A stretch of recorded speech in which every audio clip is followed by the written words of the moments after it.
Ebusuafo me mo bibia kwa ba de ba GCN page so midin e de adwoa searching mesro na wa subscribe to my channel near notification bell no so for more news. Madam Marie Amoakwa Buedu sesi no ne ho aye me wanwa yie papa de oye no agimi nsem kra I can't think far. I don't think madness. Ni na ne say yebeka ya 2020 abra eba beto aba no Madam Marie Buedu eye campaign de ma Oman Penida da His Excellency John Dramani Mahama ana enya asem ketwa kra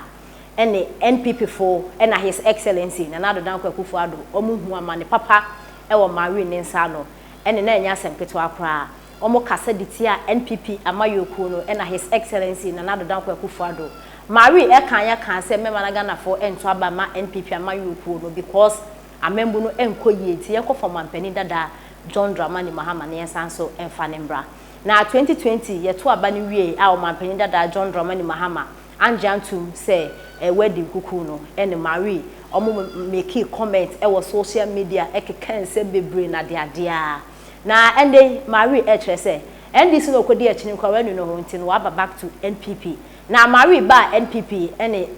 ajimisem chese bombo otomani NDC fo no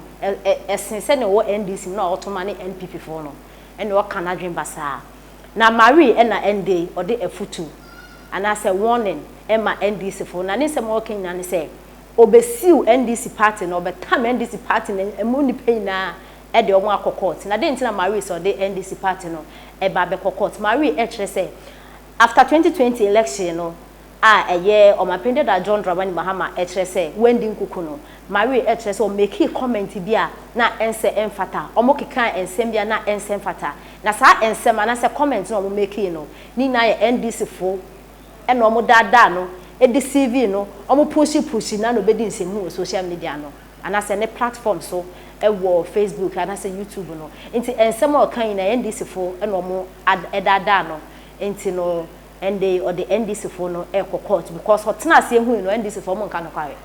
2024 2020 about to no omo reporto into onim ne ntipa okodi omo achi na dofo ansa na mebo Marie ne nsema waka no yentie a Marie Buedu etres or the NDC party no eba be court no yenta Marie so the NDC party no eba be court na ne kofa by na ne say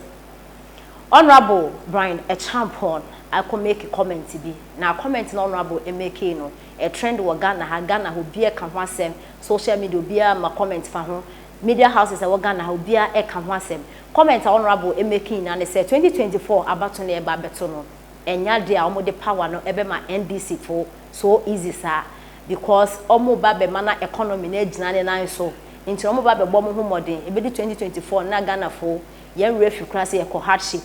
nti nya de a 2024 abato no omo bewe e no omo de position na ma NDC for na se NDC for yes omo de buga be hye omo a boot for boot e be hye omo a omo so be kire NDC for say they have the men nti nya de NDC for betumi adi sem hu bia a kire omo na comment ya honorable emeki e ya de Ghana for bebre so omo nti ase NDC for titiru pa nti no omo de nkrata ababo nti say eye owura dampare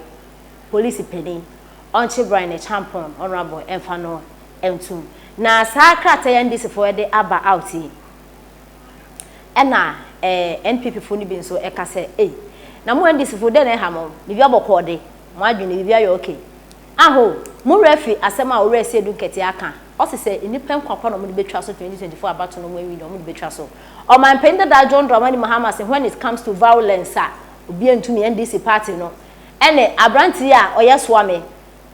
constituency often is a youth organizer abranti na yema hatan ya mekwa metuma abuni wabedi nsem hu apekeka nsem hu se wo hye NPP ni a 2024 fa babo ni trim sensem we na NDC fo mu aka won kwa wanya mo hwe honorable ni comments kakre obe make esa asem wanya na chenchen honorable an kan sem boni bia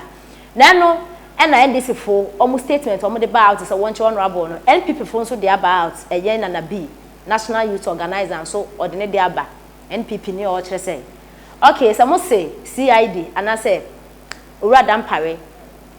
and omo frɛ eye honorable Brian champion no mo call ye investigation dia and mo ka mo chi esedun ketia NDC chairman Monchino Pendada John Dramani Mahama a oba flag bearer drama NDC party no so Monchino because also work can say and then I pinten when NDC and NPP omo intem e wo Ghana ha na 2024 de besi de nya me imagine na eno na eye madam Mary Buadu eche say NDC fuwe mu di nsem hu na mu je nsem hu na mu di no na mu nsem hu na mu di na aka mo so mu refi commenter mu penifo mu make honorable na se me okokan ye emu de na ye bone no na mo kura no the party ni nyina ba be court because 2022 mu di CV no ye to aba ni wie no mu di CV no e no be make comment bi ehun hia nti se nkanto kwasi wo Ghana hanom a enka ye mo na mo aye nti no sensem ya abuba be ene mu yin nsem papa also the NDC party ni ba be court ni enti nsem a madam Mary Buadu e de etudwa ne kwa akoma CID a ne kwan so ano it is what it is and we NDC ni atiase na yema maame ne nye n'adwuma yema Ghana ye institutions nye adwuma yema ye mra nye adwuma enti sa mote se maame na frɛ na e wo se wo tiase me bono me akasa kura me pɛ de NDC akɔkɔt dada asɛm me bɛka kyerɛ mo me bɛka me te hɔ no me twɛn me pɛ de NDC akɔkɔt dada for se omo di CV me as a Ghanaian citizen Emma me ko ka kyerɛ nipa sɛ omo no ma we ni 2020 elections because as a citizen of the country na me to me sue NDC for me boaboa me 1 pound ano me boaboa no ano me nya me 10 pounds a me ba Ghana ho me ba be sue omo because I feel so they misled me omo deceive me omo waste me time omo di intro kyerɛ me wasting me resources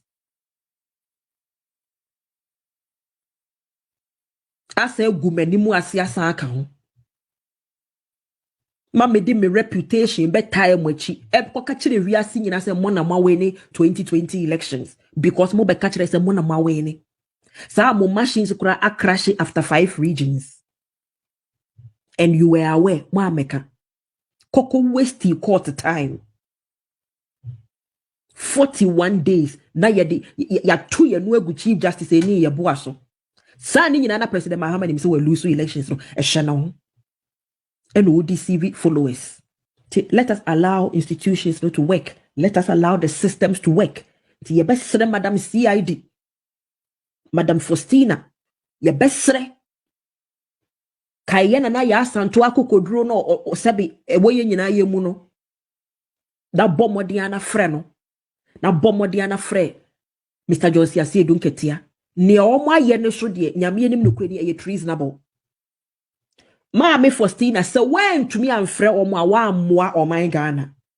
ene yenda achi bio Maame Faustina se when to me amfrɛ President Mahama ene Mr. Johnson Asie Dunketia ene caution kura ye beti asie o frɛ omo na wo caution omo kura ye beti asie na se kranan se wa amfrɛ omo de na maame na kyese wakoma ni oman Ghana ho